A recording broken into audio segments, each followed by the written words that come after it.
But I will have to get a new location after this big video today. Also the week that's in it, one of Christopher Nolan's favourite Bond films. People usually ask me, what's my favourite James Bond film?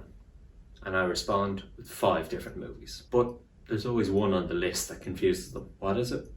Her Majestys Secret Service. People usually ask, is that not the one that was so bad the guy only did 1 film? It is true Lazenby only did the 1 film, but it's probably the best in the series. I love this film so much, I tried to hunt down all the locations where it was shot. Thanks for the picture, Jenny. Just for context, the series started in 1962 with Connery. The 60s spy craze was taking pop culture by storm. And in just a few years, Sean Connery had gone from unknown actor to the biggest movie star in the world. Connery had made 5 James Bond movies. Dr. No, From Russia with Love, Goldfinger, Thunderball, You Only Live Twice. He was James Bond. So, in 1967, when they were shooting You Only Live Twice, Connery was in a bathroom in Japan. He looked up and saw a photographer taking his picture. So the story goes, it was then he decided he was quitting James Bond. Maybe the attention got too much from him, but it also must be said he was on his initial Dr. No contract. Probably wasn't getting paid as much as he should have, or especially compared to his value to the series. So when Connery left the series after You Only Live Twice, producers Harry Saltzman and Cubby Broccoli boldly decided to recast. In steps young Aussie actor / model George Lazenby. You can search for yourself Lazenby's version of how he got the role. He seems to be very well practiced at telling this tale over the last few years, but simply in a time before IMDb and Google, Lazenby talked, charmed, and possibly told a few white lies to get the role. This was the producer's biggest challenge since 1962. The biggest asset to the Bond series is James Bond, and in the eyes of the public, they lost him. No Connery, no Bond. In making this next film, they had to prove that James Bond was far more than just one man. So what did they do? Go to one of the best Bond novels and go back to basics. This series had been getting bigger and bigger. Her Majestys takes longtime editor of the series and makes him a director. Editor Peter Hunt had been second unit director in You Only Live Twice, but this was still a big step up. Hunt is known for giving the series its pace and energy in the early years, and from the opening of Her Majestys, that energy is there. But maybe this was more than a promotion. It was a statement. Rather than a safe pair of hands like previous directors Lewis Gilbert, Guy Hamilton, Terence Young, they went internally, went to someone who was hungry, and there's definitely a hunger in this film. People are trying to prove themselves. The producers are trying to prove the series is still viable without Connery. Peter Hunt is trying to prove he can be a director. Lazenby is trying to prove he can be an actor and leading man.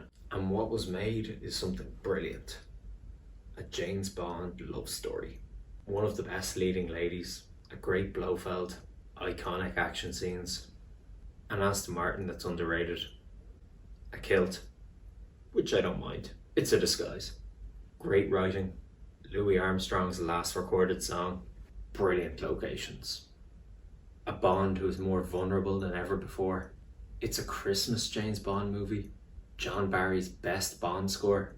Style and cinematography that hasn't been seen in the Bond series up to this point. A climax that went on to inspire Christopher Nolan. And maybe the most iconic ending to a Bond movie ever. As far as Bond movies go, this one has everything and more. They had a new leading man in the role and they tried to push the series to the limit. But not in the volcano layer sense of limits, in story and character. Put Bond through hell.